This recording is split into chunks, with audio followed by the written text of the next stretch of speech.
నారదుల వారు ఆయన భార్యను దొరుకుని వస్తున్నారు.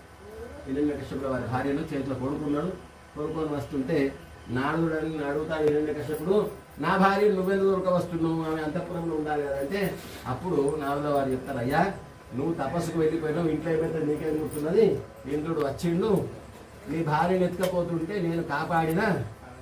ఎందుకొరకు వచ్చిండు ఇంద్రుడు అంటే, హిరణ్యకశ్యపుడే ఇంతటి రాక్షసుడు అయితే వాడి కడుపులో పుట్టాడో ఇంతటి రాక్షసుడు పుడతాడో, అందుకే ఆమె నప్పేస్తాను ఇంద్రుడు తీసుకుపోతుంటే నారదుడు వచ్చి ఆపి, నువ్వు తీసుకువెళ్ళకు, ఆమె కడుపులో పుట్టేటోనే హిరణ్యకశ్యపుడు యొక్క మరణం ఉన్నది కాబట్టి నువ్వు తీసుకువెళ్ళకంటే, మరి ఇప్పుడు ఏం చేయాలి, మళ్ళీ నేను ఇప్పుడు వాపసు పోతే అక్కడ హిరణ్యకశ్యపుడు వస్తే నన్ను పంపిస్తాడని ఇంద్రుడు అని నేను ఓనంటే నారదుల వారు ఆమెను తన ఆశ్రమంలో పెట్టుకొని శ్రీమద్ భాగవత కథామృతాన్నంతా కూడా ఆమెకు ఉపదేశం చేస్తాడు. అందుకే నీళ్లు పోసుకునేటువంటి వాళ్ళకు భాగవతం వినిపివ్వాలని చెప్తారు. అటువంటి అంటే ప్రహ్లాదుడు లాంటి పుడతాడు అనేటువంటి సామెత.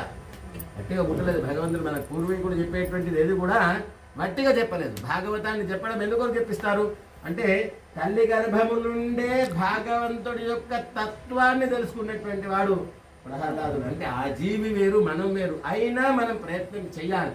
తల్లి గర్భము నుంచే, ఆ తల్లి నీళ్ళు పోసుకున్నప్పటి నుంచే నిరంతరం కూడా భగవద్ ధ్యానం, భగవద్ నామస్మరణ చేస్తూ తన కడుపులో ఉండేటువంటి పుట్టేటువంటి పిల్లవాడికి ఎటువంటిది కాకుండా భగవద్ భక్తిని ప్రసాదించమని ఆమె నీళ్లు పోసుకున్నప్పటి నుంచి భగవంతుని ధ్యానం చేయాలి. అది నిజమైనటువంటి ధర్మం. ఎంతమంది గర్భిణీ స్త్రీలు చేస్తారంటే మాకు కూడా తెలియదు, కానీ చేయడం అనేటువంటిది మన సాంప్రదాయము. ఆ యొక్క లీలావతికి ఆయన బ్రహ్మోపదేశ భాగవత కథామృతం అని చెప్తుంటే, నిద్రాయాం కారణం త్రీనేట, నిద్రకు 3 కారణాలు. ఒకటి పుస్తకం పట్టడం నిద్ర వస్తుంది.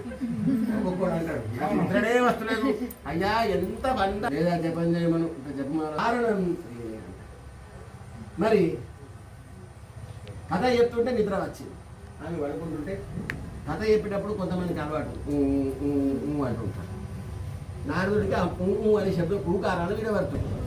ఎవరు ఆమె నిద్రపోయింది మరి అంటే, తల్లి గర్భంలో కల్లా నారదుడు కథ చెప్తుంటే ఆ గర్భంలో ఉండేటువంటి పిల్లవాడు ఓంకారం చెప్తున్నాడట, అంటున్నాడట. అంటే అక్కడి నుంచి భగవత్ కథను, భగవంతుని యొక్క శక్తి సామర్థ్యాలను, భగవంతుని యొక్క రూపాలను తన యొక్క శరీరంలో అణువణువున నింపుకున్నటువంటి భక్తాగ్రగణ్యులలో మొట్టమొదటి వాడు ఆ ప్రహ్లాద రాజుల వారు వట్టివారు వారు. మరి అటువంటి ఆయన పుట్టంగానే నాదుల వారు నామకరణం చేస్తారు, ప్రహ్లాద అని నామకరణం చేస్తారు.